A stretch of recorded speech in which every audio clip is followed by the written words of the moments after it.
सर्वमंगलमांगल्ये शिवे सर्वार्थसाधिके शरण्ये त्र्यंबके गौरी नारायणे नमोस्तुते। जय जय रघुवीर समर्थ। मी सौ प्रवीणा कुलकर्णी, कोथरूड, पुणे। प्रथम मी कहाणी कथन उपक्रमाच्या संयोजकांनी मला कहाणी सांगण्याची संधी दिल्याबद्दल त्यांना धन्यवाद देते।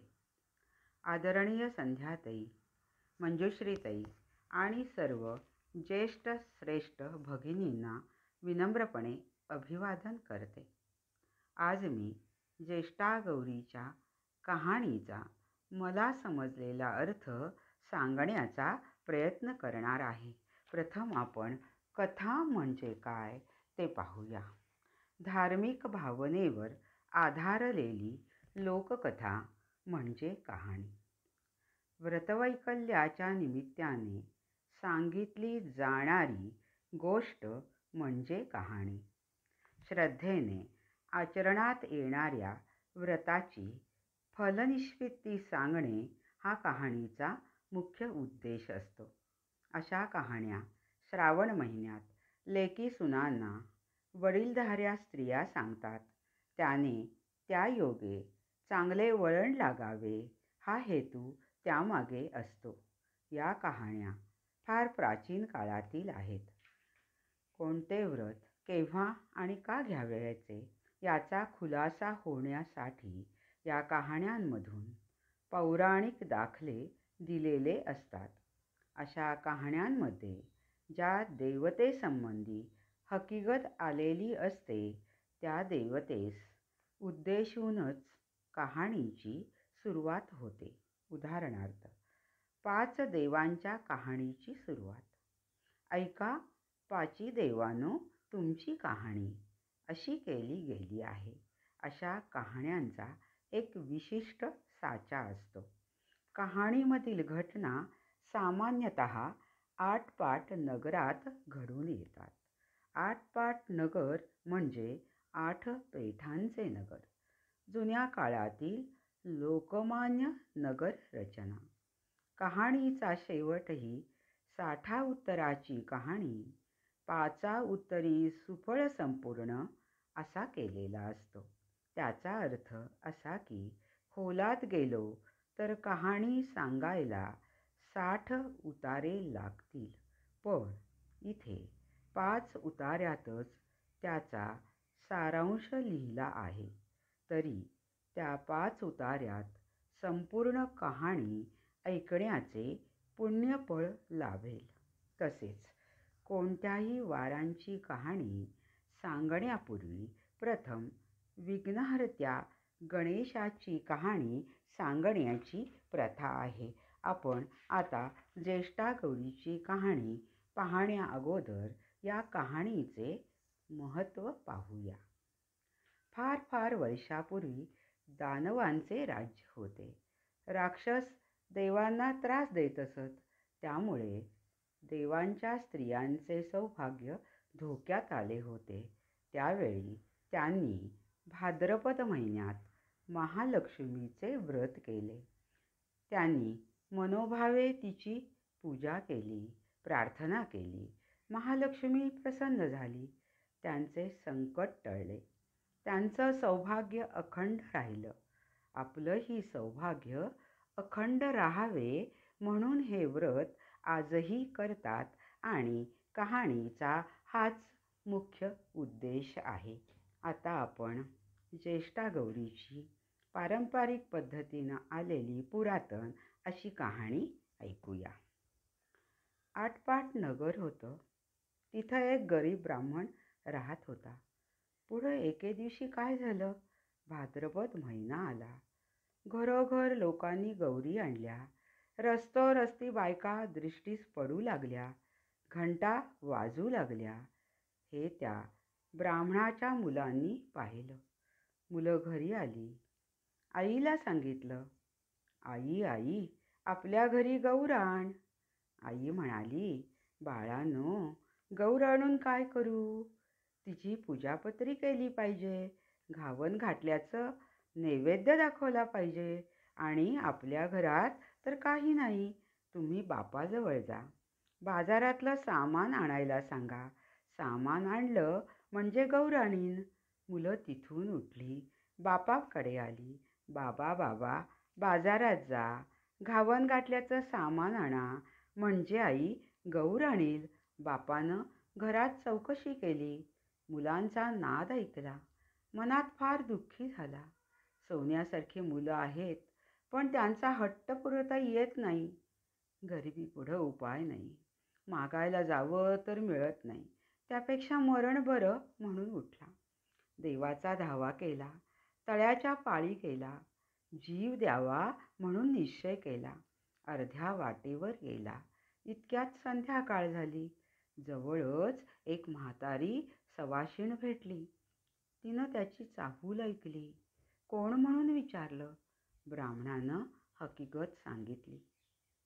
म्हातारीनं त्याचं समाधान केलं. बोधाच्या 4 गोष्टी सांगितल्या. ब्राह्मणानं म्हातारीला घरी आणलं. बायकोनं दिवा लावला. चौकशी केली. पाहुण्याबाई कोण आणल्या म्हणून विचारलं. नवऱ्यानं आजी म्हणून सांगितलं. बायको घरात गेली आणि आंबिला करता कण्या पाहू लागली. तो मडको आपलं कण्यानं भरलेलं दृष्टीस पडलं. तिला मोठं नवल वाटलं. ही गोष्ट तिनं आपल्या नवऱ्याला सांगितली. त्याला मोठा आनंद झाला. पुढं पुष्कळ पेच केली. सगळ्यांनी पोटभर खाल्ली. सगळीजण आनंदानं निजली. सकाळ झाली तशी म्हातारीनं ब्राह्मणाला हाक मारली. मुला मुला, मला न्हाऊ घालायला सांग म्हणून म्हणाली. घावन घातलं देवाला कर. नाही काही म्हणू नको. रड काही गाऊ नको. ब्राह्मण तसाच उठला. घरात गेला. बायकोला हाक मारली. अगं अगं, ऐकलंस का? आजीबाईला न्हाऊ घाल असं सांगितलं. आपण उठून भिक्षेला गेला. भिक्षा पुष्कळ मिळाली. सपाटून गूळ मिळाला. मग सगळं सामान आणलं. ब्राह्मणाला आनंद झाला. बायकोनं सर्व स्वयंपाक केला. मुलाबाळांसह पोटभर जेवली. म्हातारीनं ब्राह्मणाला हाक मारली. उद्या जेवायला खीर कर म्हणून सांगितलं. ब्राह्मण म्हणाला, आजी आजी, दूध कोठून आणू? तशी म्हातारी म्हणाली, तू काही काळजी करू नको. आत्ता उठ आणि तुला जितक्या गाई म्हशी पाहिजे असतील तितके खुंट पुर. तितक्यांना दावी बांध. संध्याकाळी गोरज मुहूर्तावर गाई म्हशींना नावे घेऊन हाका मार म्हणजे त्या येतील. तुझा गोठा भरेल. त्याचं दूध काढ. ब्राह्मणानं तसं केलं. गाई म्हशींना हाका मारल्या. त्या वासरासुद्धा धावत आल्या. ब्राह्मणाचा गोठा गाई म्हशींनी भरून गेला. ब्राह्मणानं त्याचं दूध काढलं. दुसऱ्या दिवशी खीर केली. संध्याकाळ झाली तशी म्हातारी म्हणाली, मुला मुला, मला आता पोस्ती कर. ब्राह्मण म्हणू लागला, आजी आजी, तुमच्या कृपेनं मला आता सगळं प्राप्त झालं. आता तुम्हाला पोस्त्या कशा करू? तुम्ही गेलात म्हणजे हे सर्व नाहीसे होईल. म्हातारी म्हणाली, तू काही घाबरू नको. माझ्या आशीर्वादानं तुला काही कमी पडणार नाही. ज्येष्ठा गौर म्हणतात ती मीच. मला आज पोस्ती कर. ब्राह्मण म्हणाला, हे दिलेलं असंच वाढावं असा काही उपाय सांग. गौरीनं सांगितलं, तुला येताना वाळू देईन. ती साऱ्या घरभर टाक. हांड्यावर टाक, मडक्यावर टाक, पेटीत टाक, गोठ्यात टाक. असं केलंस म्हणजे कधी कमी होणार नाही. ब्राह्मणानं बरं म्हटलं. तिची पूजा केली. गौर आपली प्रसन्न झाली. तिनं आपलं व्रत सांगितलं. भादव्याच्या महिन्यात तळ्याच्या पाळी जावं. 2 खडे घरी आणावे. ऊन पाण्यानं धुवावे. ज्येष्ठा गौर व कनिष्ठा गौर म्हणून त्यांची स्थापना करावी. त्यांची पूजा करावी. दुसरे दिवशी घावन गोड. तिसरे दिवशी खीरपोळीचा नैवेद्य दाखवावा. सवाष्णीची ओटी भरावी. जेवू घालावं. संध्याकाळी हळदी कुंकू वाहून बोळवण करावी, म्हणजे त्याला अक्षय सुख मिळेल, सतत संपत्ती मिळेल. ही साठा उत्तराची कहाणी. पाचा उत्तरी, देवाच्या दारी, गाईच्या गोठी, पिंपळाच्या पारी, सुफळ संपूर्ण. आता आपण ज्येष्ठागौरीची कहाणी ऐकली. या कहाणीतला ब्राह्मण 18 दारिद्र्याला कंटाळून आत्महत्या करण्यास प्रवृत्त झाला होता. तेव्हा आजीच्या रूपात देवी येऊन तिनं त्याला सुख समृद्धी दिली, हे आपण पाहिलं. आजही आपल्याला माणसात देव दिसतो. ती पाहण्याची, ती अनुभवण्याची आपली ताकद पाहिजे. तशी प्रचिती आपण घेतली पाहिजे.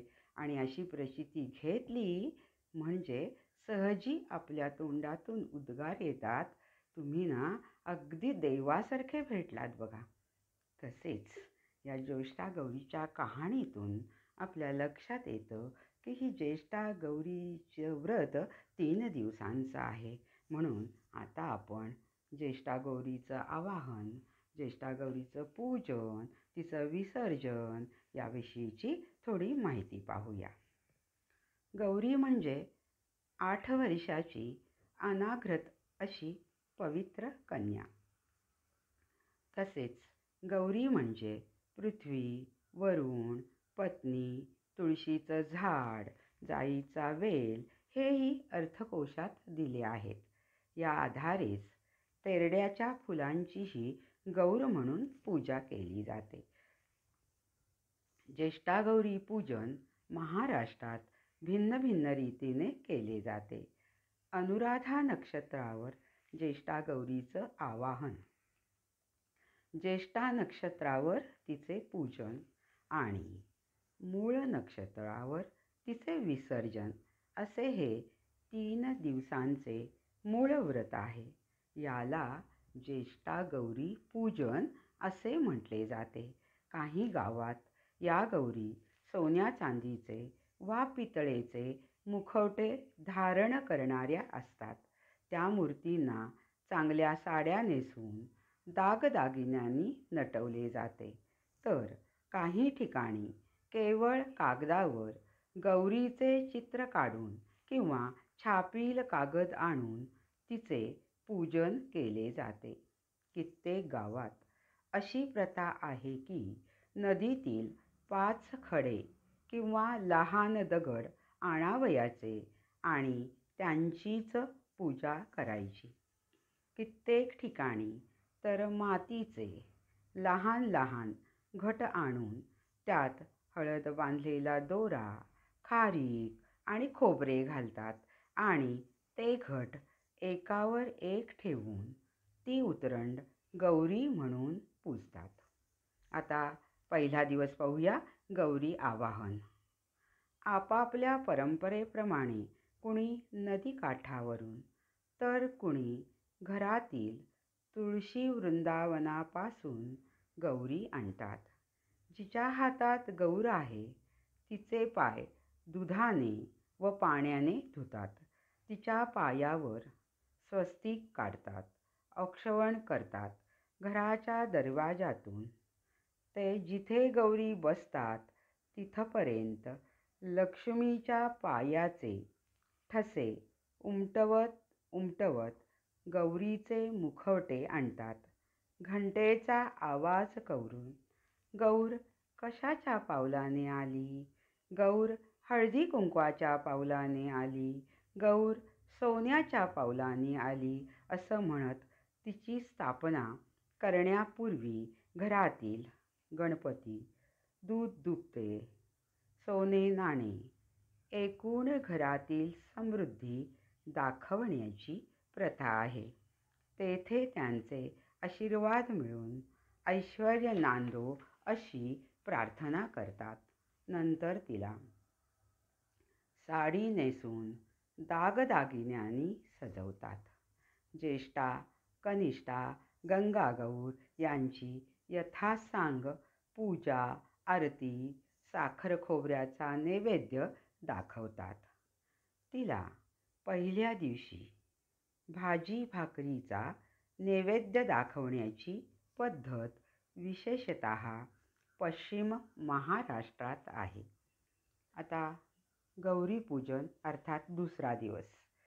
दुसऱ्या दिवशी म्हणजे ज्येष्ठा नक्षत्रावर गौरीची पूजा केली जाते. पूजा आरती करून केलेल्या फराळाचा नैवेद्य दाखवतात. महानैवेद्यात पुरणपोळी, 16 भाज्यांची एकत्र भाजी, शेंगदाणा आणि डाळीची चटणी, पंचामृत, कढी, कटाची आमटी, भजी, पापड, लोणचे इत्यादी पदार्थ केळीच्या पानावर वाढतात व नैवेद्य दाखवला जातो. आपल्याकडे महाराष्ट्रात सायंकाळी महिलांचा हळदी कुंकवाचा कार्यक्रम केला जातो. दर्शनाला आलेल्या महिला मुलींचे आदरपूर्वक स्वागत केले जाते. नैवेद्यात गोड नैवेद्य म्हणजे घाटावर पुरणपोळी, कोकणात घावन घाटले, तर काही ठिकाणी चक्क तिखट नैवेद्य. काही समुदायात मद्याचाही नैवेद्यात समावेश असतो. तो नसेल तर जमातीचा पुरोहित तिखट नैवेद्यावर 4 थेंब मद्य शिंपडतो. आता विदर्भातल्या गौरींचा नैवेद्यही वऱ्हाडी अघळपघळ प्रवृत्तीसारखाच. हळदी कुंकवाला येणाऱ्या प्रत्येक लक्ष्मीची खणा नारळाने ओटी भरून ऐपतीनुसार धान्य देण्याची प्रथा आहे. अनेक ठिकाणी नैवेद्याच्या वेळी कणकेचे 16 तर कुठे 32 दिवे आणि मुठे करून केळीच्या पानाभोवती ठेवून तो नैवेद्य लक्ष्मीला दाखवतात. दार बंद करतात, कारण लक्ष्मी जेवते आहे. नंतर दार उघडून कोणकोणते पदार्थ लक्ष्मीने उष्टवले आहेत ते बघतात. अर्थात सगळी गंभीर गंमतच आहे. एक संकेत मात्र सगळीकडे सारखाच. गौरी लक्ष्मी घरात असेपर्यंत घरातला पैसा बाहेर द्यायचा नाही. आता आपण तिसरा दिवस अर्थात गौरी विसर्जन. तिसऱ्या दिवशी म्हणजेच मूळ नक्षत्रावर गौरीचे विसर्जन करतात.